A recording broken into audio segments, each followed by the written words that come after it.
കല്യാണരാമനില് ഒരു ഉരുളിയെടുക്കുന്ന ഒരു സീനുണ്ട്. അതില് ഇന്നസെന്റ് സാറ് കൈ നിട്ട ഡയലോഗ് ഒക്കെ ഉണ്ട്. അപ്പോൾ ഇതുപോലെ കല്യാണരാമൻ ഷൂട്ട് ചെയ്യുമ്പോൾ അതുപോലെ വേറെ എന്തെങ്കിലും രസകരമായ സംഭവങ്ങൾ ഉണ്ടായിട്ടുണ്ടോ? ആക്ടേഴ്സ് തന്നെ കൈ നിട്ട, കാരണം അത്ര നല്ല കോമഡി ആക്ടേഴ്സിന്റെ കൂടെ സാർ വർക്ക് ചെയ്ത ആ സിനിമ. എനിക്ക് തോന്നുന്നു ഏതാണ്ട് ഞാൻ ചെയ്ത എല്ലാ പടങ്ങളിലും ആർട്ടിസ്റ്റുകൾ അവരുടേതായിട്ടുള്ള കോൺട്രിബ്യൂഷൻസ് പറയാറുണ്ട്. അത് പ്രത്യേകിച്ച് കോമഡി സിനിമകൾ ചെയ്യുമ്പോൾ ഇംപ്രൂവൈസേഷൻ അറിയാതെ വരും.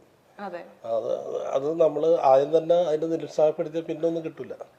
അതുകൊണ്ടിട്ട് ഞാൻ എല്ലാം എടുക്കും, എന്നിട്ട് ആവശ്യമുള്ളത് മാത്രമേ പടത്തിൽ വെക്കുള്ളൂ.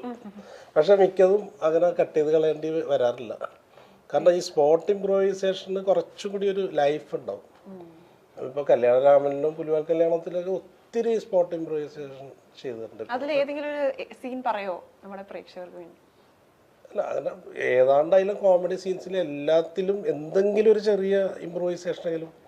ഇപ്പോൾ ദിലീപ് ആവട്ടെ, സലീം കുമാർ, ഇവരൊക്കെ അതിൻ്റെ രാജാക്കന്മാരാണ്. അപ്പോൾ അവരെ ചെയ്യുമ്പോൾ ഓട്ടോമാറ്റിക്കായിട്ട് കയ്യിൽ നിന്ന് എന്തെങ്കിലുമൊക്കെ വരും. പിന്നെ നമ്മളൊന്ന് സപ്പോർട്ട് ചെയ്ത് കൊടുത്തു കഴിഞ്ഞാൽ സംഭവം. അതെ, ഒരു സീൻ കണ്ടിട്ടുണ്ട്, ദിലീപ് ചിരി കഷ്ടപ്പെട്ട് അടക്കി പിടിച്ചിരിക്കുന്ന, അങ്ങനെ പല സീനുകളിലും ഉണ്ടല്ലേ സിനിമയിൽ. അത് ഒത്തിരി തവണ എടുത്തിട്ട് റീടേക്ക്. കാരണം സലീം കുമാറിൻ്റെ ആയിട്ടുള്ളൊരു കോമ്പിനേഷൻ സീനിൽ ദിലീപ് ചിരിച്ചു പോകും. പിന്നെ ഒരു ലാസ്റ്റ് അത് ഓക്കെ വെച്ചു. അത് ഇപ്പോഴും സിനിമയിലുണ്ട്, ചിരിക്കണത് കാണാം നമുക്ക്. പിന്നെ നമ്മൾ ആ സീനിൽ സലീമിനെ നോക്കുള്ളൂ. ഇപ്പോൾ ഞാനത് ഇൻ്റർവ്യൂവിൽ പറഞ്ഞിട്ടില്ല കേട്ടോ. രാത്രി 2 മണിക്ക് ഷൂട്ട് ചെയ്യാം പുലിവാൽ കല്യാണം. അപ്പോൾ അടുത്ത സീൻ എടുക്കുക. അന്നൊക്കെ 2 മണിക്കൊക്കെ, രാത്രി 2 മണിക്ക് ഒരു സീൻ കഴിഞ്ഞ് അടുത്ത സീനൊക്കെ എടുക്കും. ഇപ്പോഴും അത് നടക്കാറില്ല. അപ്പോൾ അടുത്ത സീൻ എന്താ വെച്ചാൽ, ഈ ജയസൂര്യയെ കുറിച്ചിട്ട് ജയസൂര്യയുടെ കാമുകിയുടെ അച്ഛൻ്റെ അടുത്ത് പോയിട്ട് എന്തെങ്കിലും കുറ്റം പറയണം, പിന്നെ അനീഫ് കെയും സലീം കുമാറും. അപ്പോൾ രാത്രി ഈ പറഞ്ഞ സമയത്ത് ഞാൻ സലീമിനോട് പറഞ്ഞു, എന്തെങ്കിലും 2-3 പുതിയ വാക്കുകൾ കണ്ടുപിടിക്കുക, ഞാൻ ഈ ഷോട്ട് എടുത്തിട്ട് വരാമെന്ന് പറഞ്ഞിട്ട് ഞാൻ പോയി ആ ഷോട്ട് എടുത്തിട്ട് വന്ന് അടുത്ത ഷോട്ട് വെച്ചപ്പോൾ പുള്ളി പറഞ്ഞാണ്, അവൻ ഒരു ആഗോള ആഭാസനും സാമൂഹിക പ്രക്ഷുബ്ധനും വിഞ്ചർ ഹൃദനുമാണെന്ന്. എനിക്കെന്നെ മനസ്സിലായി. പക്ഷേ ആ സന്ദർഭത്തിന് യോജിക്കുന്നതും തിയേറ്റർ നല്ല ചിരി കിട്ടി. അപ്പോൾ അതൊക്കെ അവർ വിത്തിൻ സെക്കൻഡ്സാണ് ഈ സാധനങ്ങൾ വരുന്നത്. അത് നമ്മളുടെ എല്ലാവരും, ഇപ്പോൾ ബൈജു തന്നെ ഇമ്പ്രൂവൈസ് ചെയ്യാറുണ്ട്, എല്ലാവരും ഇമ്പ്രൂവൈസ് ചെയ്യാറുണ്ട്. അപ്പോൾ ഞാനൊരു നിങ്ങളെ ഓർക്കാൻ പറഞ്ഞിട്ട് പെട്ടെന്ന് ഓർമ്മ വന്നത് പറഞ്ഞു. ഇംപ്രൂവൈസ് ചെയ്തിട്ടേ രക്ഷയില്ല, ഇംപ്രൂവൈസ് ചെയ്യാതെ കൂടെ സർ, ഇതുപോലെ കോമഡി ചെയ്യുന്ന സമയത്ത് ചിരി നിർത്താൻ പറ്റാതായ അവസ്ഥ എന്തെങ്കിലും ഉണ്ടോ? ചിരി നിർത്താതെ ഷോട്ട് കട്ട് ചെയ്യാൻ പറയാതെ അങ്ങനെ പോയ അവസ്ഥ? അത് ഒരുപാട് സിനിമകളിൽ പറ്റിയിട്ടുണ്ട്. അത് എല്ലാവരോടും ചിരിച്ചിട്ട്, ക്യാമറമാനൊക്കെ ചിരിച്ച് ക്യാമറ ഷെയ്ക്കായിട്ട് കട്ട് പറഞ്ഞ ഒരുപാട് സന്ദർഭങ്ങളുണ്ട്.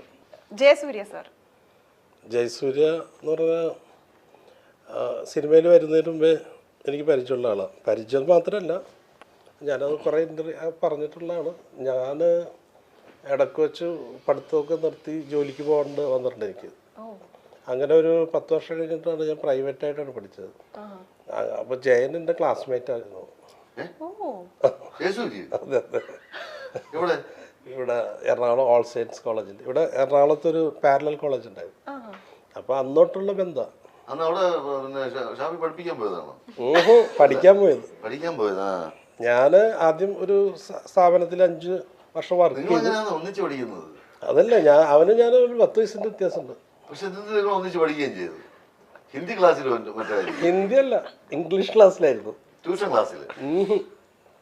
അതായത് അവൻ BCom ആയിരുന്നു, ഞങ്ങൾ BA ആയിരുന്നു. അപ്പൊ ഇംഗ്ലീഷ് ക്ലാസ് 10 വ്യത്യാസമുണ്ട്. 10 വയസ്സ്. ഞാൻ 10 വർഷം കഴിഞ്ഞിട്ടാണ് ഡിഗ്രിക്ക് ജോയിൻ ചെയ്തത്. അങ്ങനെ നേരത്തെ ഇത്രയും ബുദ്ധിമുട്ട്. അല്ല, ഇത് പലരും കൺഫ്യൂഷനായിട്ട് ചോദിച്ചിട്ടുണ്ട്. അതെന്ത് പറ്റി 10 വർഷം കഴിഞ്ഞ്? അത് വീട്ടിൽ പ്രാരാബ്ദം വന്നപ്പോൾ ജോലിക്ക് വേണ്ടി വന്നു. ഡിഗ്രി കഴിഞ്ഞിട്ട് പിന്നെ ഡിഗ്രിക്ക് ജോയിൻ ചെയ്തത് 10 വർഷം കഴിഞ്ഞിട്ടാണല്ലേ? അല്ലേ? അതാണ്. അത് കഴിഞ്ഞ സിനിമയിലേക്ക് വന്നു. അത് കഴിഞ്ഞ സിനിമ കാവ്യ മാധവൻ. കാവ്യ എന്ന് പറഞ്ഞു കഴിഞ്ഞാൽ, ഞാൻ ആദ്യമായിട്ട് കാവ്യയുടെ വർക്ക് ചെയ്യുന്നത് തെങ്കാശി പട്ടണത്തില്ല. അതിൽ ഞാൻ അസോസിയേറ്റ് ഡയറക്ടറാണ്. അപ്പോൾ കാവ്യ എനിക്ക് വേണം ആ പടത്തിൽ വർക്ക് ചെയ്യുമ്പോൾ ഒരു 16 ജസ്റ്റ് 10ാം ക്ലാസ് കഴിഞ്ഞിട്ട് വന്നേക്കാന്ന് തോന്നുന്നു. കാവ്യ അന്ന് അത്യാവശ്യം നല്ല തമാശകളൊക്കെ സൃഷ്ടിക്കുമായിരുന്നു ലൊക്കേഷനിൽ. മനഃപൂർവ്വം അറിയാതെ കുറേ ഉണ്ട്. ഇപ്പോൾ ഒരു ഉദാഹരണം പറയുകയാണെങ്കിൽ ഒരു ദിവസം വൈകുന്നേരം ഇങ്ങനെ ഒരു സ്റ്റില്ലെടുക്കുക. അപ്പോൾ നല്ല ബ്ലൂ സ്കൈ ഉണ്ട്. അപ്പോൾ ബ്ലൂ സ്കൈ കണ്ടപ്പോൾ അതിനകത്ത് നിലാവ് കാണാം, ചന്ദ്രനെ കാണാം. പകല് കാണാൻ പറ്റില്ല, നല്ല ക്ലീൻ സ്കൈ ആണെങ്കിൽ. അപ്പോൾ കാവ്യ ചോദിക്കുന്നത്, ഈ പകല് നിലാവ് വന്നു കഴിഞ്ഞാൽ, ചന്ദ്രൻ വന്നു കഴിഞ്ഞാൽ സൂര്യനായിട്ട് കൂട്ടിയിടിക്കൂലേന്ന് സംശയം ചോദിച്ചാ. പകല് ചന്ദ്രൻ വന്നു കഴിഞ്ഞാൽ അത് സൂര്യനായിട്ട് കൂട്ടിയിടിക്കൂലേന്ന്. അപ്പൊ ചോദിച്ചു, നിന്റെ ജോഗ്രഫി ടീച്ചർ ആരാന്ന് വെച്ചപ്പോ അങ്ങനെ കുറിച്ചൊന്നും പറയാതിരിക്കണല്ലത്. ഞാൻ എന്ത് ചോദിച്ചാലും നീ അവിടെ ഇരിക്കാന്ന് പറയുന്നു. പറയാല്ലോ. അപ്പോ കാവ്യ ചേച്ചി ഏത് ക്ലാസ്സിലാണ് പഠിക്കുന്നത്? കാവ്യ എനിക്ക് ഒരു 16 വയസ്സൊക്കെ ഉണ്ടാവുള്ളൂ. അന്ന് കൊച്ചുകുട്ടിയായിരുന്നു. പക്ഷെ പടത്തില് ആക്ടിങ്ങില് നല്ല ഗംഭീര ആക്ട്രസ്. പിന്നെ ഞാൻ ചെയ്ത 2 സിനിമയിൽ നായികയായിരുന്നു. പുലിവാൽ കല്യാണത്തിലും വെനീസിലെ വ്യാപാരിയിലും.